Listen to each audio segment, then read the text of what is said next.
Assalamualaikum warahmatullahi wabarakatuh.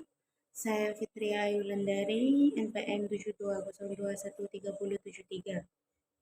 Pada kesempatan kali ini saya ingin menyampaikan hasil resum dari materi minggu kemarin tentang sanksi dan SPT. Sebelumnya, pengertian SPT adalah laporan pajak yang disampaikan kepada pemerintah Indonesia melalui Direktorat Jenderal Pajak. Kemudian fungsi SPT. Fungsi SPT yang pertama melaporkan pelunasan atau pembayaran pajak yang sudah dilakukan baik secara personal maupun melalui pemotongan penghasilan dari perusahaan dalam jangka waktu 1 tahun. Kemudian melaporkan harta benda yang dimiliki di luar penghasilan tetap dari pekerjaan utama.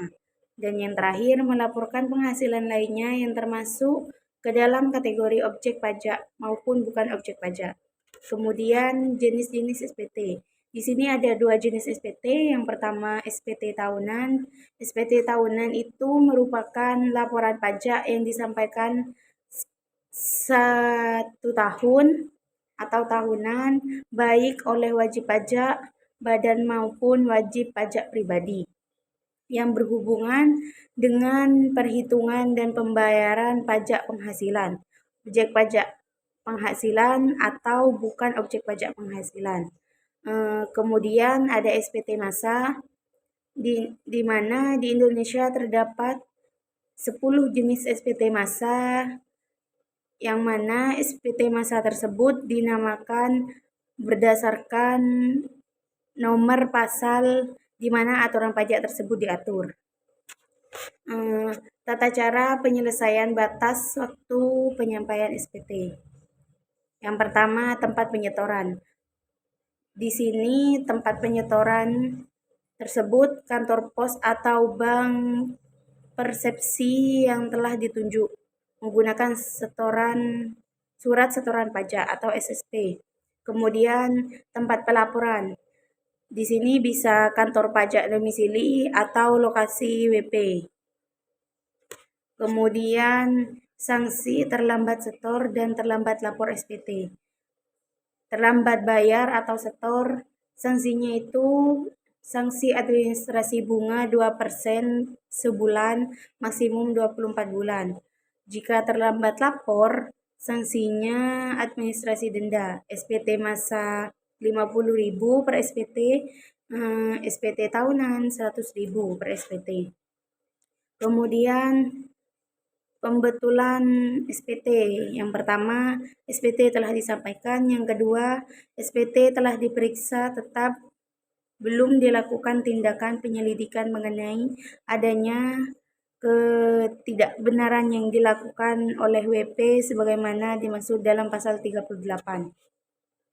Dan kemudian juga surat setoran pajak atau SSP.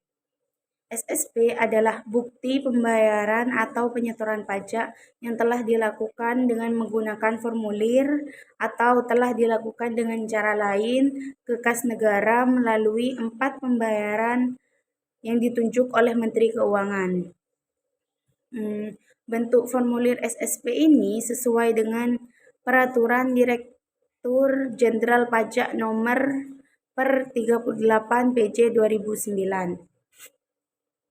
Formulir SSP sebagaimana dimaksud pada ayat pertama dibuat dalam rangkap 4 dengan peruntukan sebagai lembar pertama untuk arsip wajib pajak, kemudian lembar kedua untuk kantor pelayanan perbendaharaan negara atau KPPN, kemudian lembar ketiga untuk dilaporkan oleh wajib pajak ke kantor pelayanan pajak, dan yang lembar terakhir, lembar keempat, untuk arsip kantor penerima pembayaran.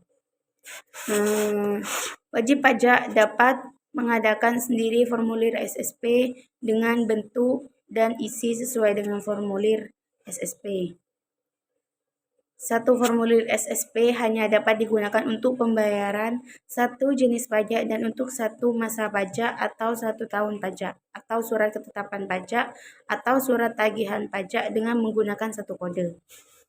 Kemudian, wajib pajak melakukan penyetoran penerimaan pajak dalam rangka impor, termasuk penyetoran kekurangan pembayaran pajak atas impor selain yang ditagih dengan surat tagihan pajak atau surat ketetapan pajak, dengan menggunakan formulir surat setoran pabean cukai dan pajak.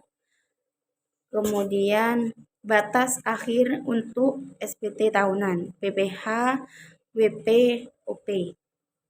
Batas waktu pelaporan SPT-nya adalah paling lama 3 bulan setelah akhir tahun pajak. Kemudian, tahun pajak adalah jangka waktu 1 tahun kalender. Kekurangan pembayaran pajak yang terutang berdasarkan SPT tahunan PPh harus dibayar lunas sebelum SPT PPh dilaporkan. Kemudian, batas waktu untuk SPT masa. Batas waktu pelaporan SPT-nya adalah paling lama 20 hari setelah akhir tahun pajak. Tanggal jatuh tempo pembayaran, penyetoran pajak, dan pelaporan pajak untuk SPT masa di sini ada 3. Yang pertama, jika tanggal jatuh tempo pembayaran pajak ketetapan dengan hari libur termasuk hari Sabtu atau hari libur nasional, maka pembayaran pajak dapat dilakukan pada hari kerja berikutnya. Jika tanggal batas akhir pelaporan bertetapan dengan hari libur, termasuk hari Sabtu atau hari libur nasional, pelaporan dapat dilakukan pada hari kerja berikutnya. Jika hari libur nasional termasuk hari yang diliburkan untuk penyelenggara pemilihan umum yang ditetapkan oleh pemerintah dan cuti bersama secara nasional yang ditetapkan oleh pemerintah. Mungkin hanya itu saja yang bisa saya sampaikan, kurang lebihnya saya mohon maaf.